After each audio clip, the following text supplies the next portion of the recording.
Football খেলা দেখা এবং কোনো দলকে সমর্থন করা যাবে কি না। প্রথমত, যত বড় পর্যায়ের ফুটবলের আসর হোক, এগুলোতে জুয়া থাকে।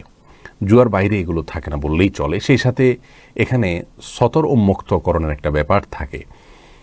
হাফ প্যান্ট ইত্যাদি পরে সাধারণত এই খেলাগুলো খেলা হয়ে থাকে, যেখানে সতর উন্মুক্ত করা হয়ে থাকে।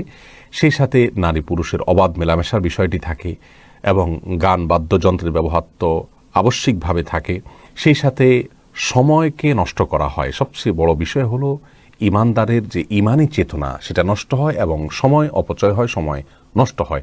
আপনি হয়তো বলবেন যে এতে তো বিনোদন হয়, নষ্ট হলো কই, কিছুটা তো অর্জন হলো। তো যদি কিছুটা আপনি মজা পান, তাহলে হারানোর পরিমাণটা তার চাইতে বহুগুণ বেশি। কারণ এর ফলে সালাতের প্রতি মনোযোগিতা নষ্ট হয়ে যায়, আল্লাহ রাব্বুল আলামিনের প্রতি আমাদের যে মনোযোগিতা সেটা নষ্ট হয়ে যায়। একজন মানুষ এই ধরনের খেলাগুলো দেখতে অভ্যস্ত তিনি এই খেলাগুলোর চরম উত্তেজনাকর মুহূর্তে জামাত শুরু হলে অনেক সময় জামাত রেখে তিনি খেলা দেখা কন্টিনিউ করেন এবং এটাই বাস্তবতা। অতএব আল্লাহর জিকির থেকে এগুলো গাফেল করে ফেলে, এক ধরনের এডিকশন, নেশার মতো একটা অবস্থা আমাদের মধ্যে সৃষ্টি করে এবং দিন এবং দুনিয়া উভয় দৃষ্টিকোণ থেকে আমাদের জন্য এর চাইতে আরও বহু উপকারী বিষয় থেকে আমাদেরকে দূরে সরিয়ে রাখে।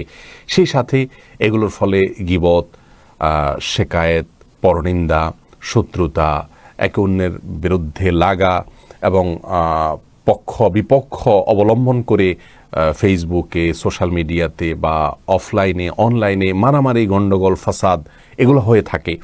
সেই সাথে কাফির এবং ফাসিক, যাদের মধ্যে আল্লাহ তাআলার প্রতি ঈমান নেই, বিশ্বাস নেই, যারা আমার রবের স্বীকৃতি দেয় না, তাদেরকে সম্মান করা, শ্রদ্ধা করা, ভক্তি করা, ভালোবাসা, অন্তরের গহীনে জায়গা দেওয়া, এগুলো সবগুলো ঈমান বিরোধী কাজ।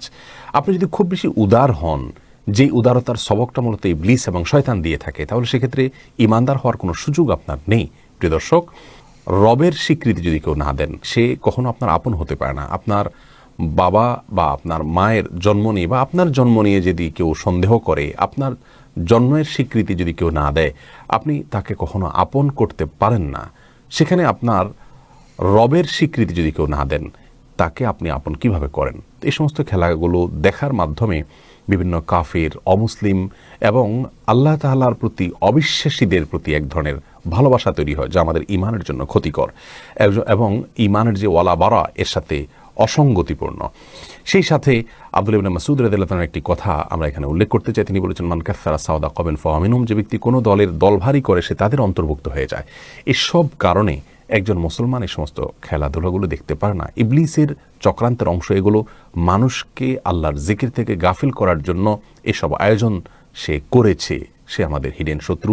আল্লাহ রাব্বুল আলামিন তার বিষয়ে গোটা কোরআন জুড়ে আমাদেরকে সতর্ক করেছেন। বিধায় এ সমস্ত গুনাহের কাজ, যেগুলো বিনোদনের নামে আমাদের সামনে আজ উপস্থাপিত হচ্ছে এবং এগুলোর পেছনে কর্পোরেট দুনিয়ার ব্যবসায়ীদের ব্যবসায়িক এবং বাণিজ্যিক স্বার্থ সহ নানাবিধ স্বার্থ তাদের আছে।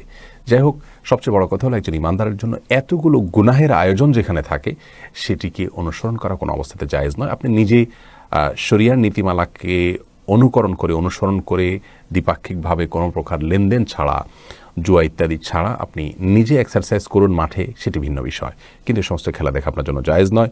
সৌদি আরবের ফতোয়া বিষয়ক স্থায়ী কমিটি একই ফতোয়া দিয়েছেন, অর্থাৎ এটাকে তারা হারাম বলে উল্লেখ করেছেন।